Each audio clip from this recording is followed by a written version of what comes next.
or progress without thought.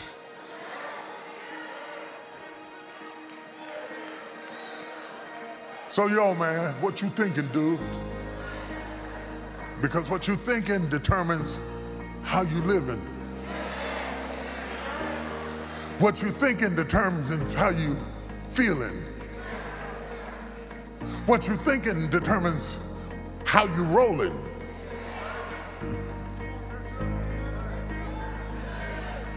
You are no better than your next thought. I'm gonna get off in a minute. You're one thought away from the greatest breakthrough you ever had in your life. You're one thought away from the greatest discovery you could ever have in your life. You're one thought away from your next, assuming you had your last $1 million. You're one thought away from a cure from cancer. You're one thought away from finding your divine purpose and living your life out with destiny, peace, and joy. Just one thought away. And when you can't change the weather, you got to change your clothes. You got to change the way you think. You got to change the way you function. You got to change your attitude. The reason I wore this suit this morning, I was gonna wear another suit, but when I saw how cold it was outside, I switched up on it. I couldn't change the weather, but I could change my suit. You trying to change the wrong thing. You trying to change things that are not within your control. You can't stop the trend, but you can shift your ticket.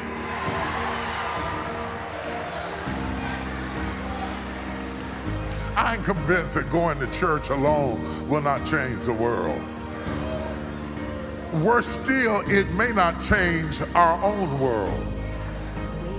Oh, get quiet. Stay with me. We're living in a crucial time in history. And I want you to notice it. We're living in a crucial time in history. I just spoke for a big thought convention and I dropped this. It felt like a bomb. We're living in a crucial time in history where truth is being cannibalized by opinion.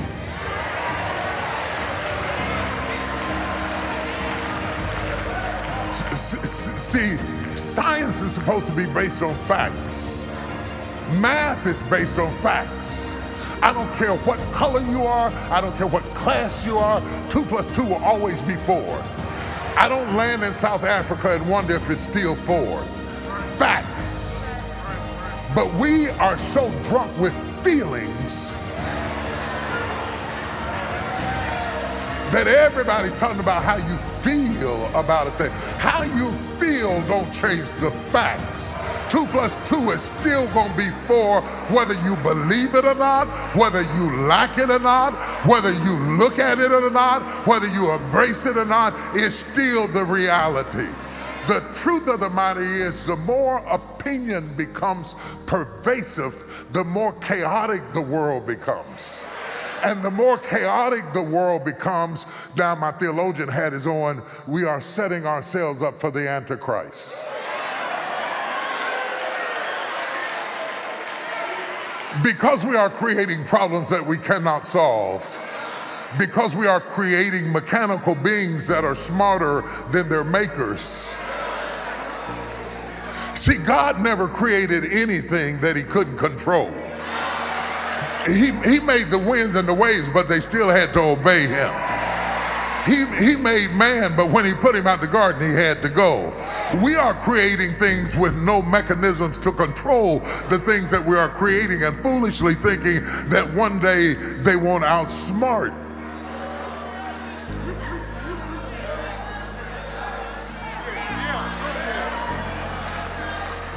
So the kinds of problems that we're having will eventually exceed our imagination and creativity, which makes the Antichrist so profound, because now we're going to need somebody to save us from ourselves. We've already done enough damage to the world that the world has gone into labor. I used to read Romans 8 and couldn't understand it, that the whole creation travaileth in pain until now. Creation, not just people, but the earth is groaning in travail. The earth has gone into labor. The earth has gone into earthquakes. The earth has gone into tornadoes. The earth has gone into hurricanes. The earth has gone into unpredictable weather where we can't control the climate. The earth has gone into melting glaciers until the glaciers are melting so fast that I went on a tour to Alaska and saw glaciers, and when I went back 2 years later, the glaciers were gone. They were all gone, and it affected the whole trip. And we're creating a circumstance because we've outsmarted ourselves. Now the whole creation is travailing in pain, and it is set a perfect stage for utter chaos. And we're living in a world where you're so focused on what's going on in your head that you don't see what's going on in your world. You don't see what's going on in your life. You don't see what's going on in your community. You don't see what's going on in your world, because if it don't come in your house, you don't think it's going to affect you. But baby, it's only a matter of time until what you read in the paper comes to your house, comes to your door, snatches your daughter, kills your son, kills your daughter.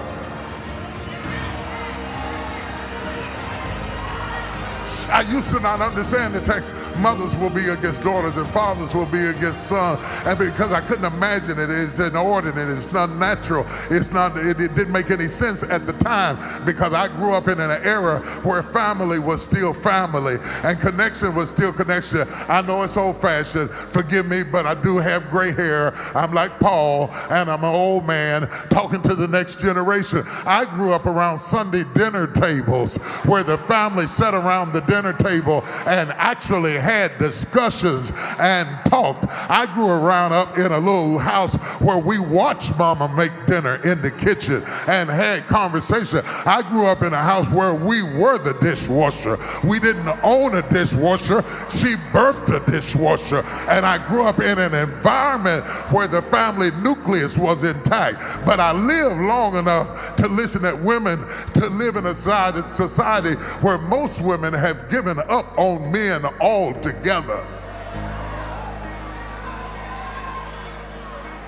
Ain't no good men left is what they're telling me. I don't know what they're telling you, but they're telling me ain't no good. And the men, conversely, are saying they don't make good women like they used to.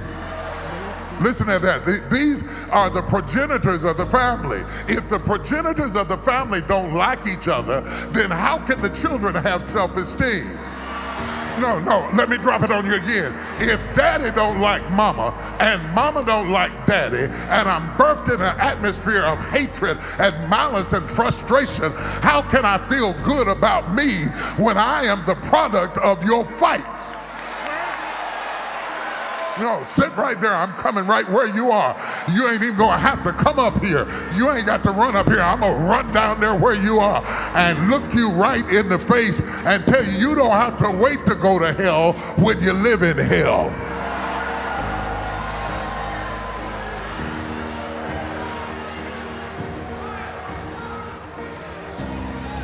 Now many angry white people are blaming immigrants, blacks and Jews. Jews will not destroy us. Jews will not replace us. It's the immigrants that's the problem. It's the lazy black folks that's causing the problem. That's what's whispered in private circles. In our private circles, black folks are blaming white folks. It's the white folks. They fired me because I'm white. It wasn't that I was late 12 times. It wasn't that I missed work. It wasn't that I didn't get the assignment done. It was a racial issue. Everybody's mad at everybody. Everybody's at war against anybody. The millennials are at war with the boomers. The boomers are at war with the Gen Xers. I lived long enough that I remember when the millennials were young and they said it was us. Now they got kids looking at them saying, no, it's you. And every generation is rising against generation, each one thinking that they're smarter than the other one. The church is not left out of this. It was never left out of it. It was complicit in every area. area, and not always in a good way. Let's go further. The church is angry with the culture.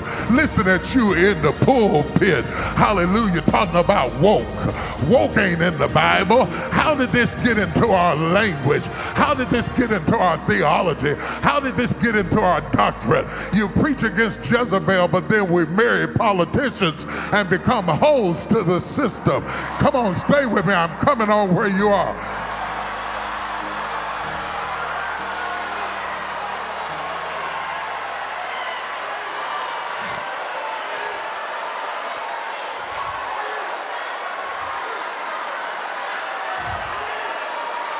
The church is blaming the culture. The culture is blaming the church.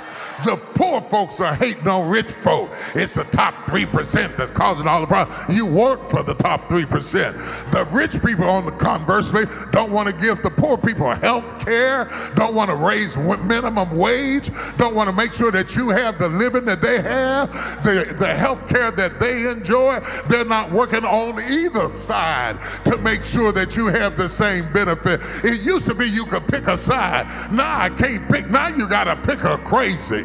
Which kind of crazy do you want to have? Which kind of crazy will you vote for? When you go to the polls, you're just trying to pick between bad and worse.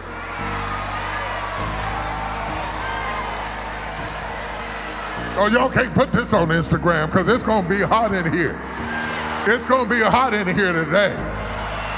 The lesser of two evils. Half the time the person you vote for isn't who you voted for, it's who you voted against. And the only thing that most of the people who represent us are worried about is their own power.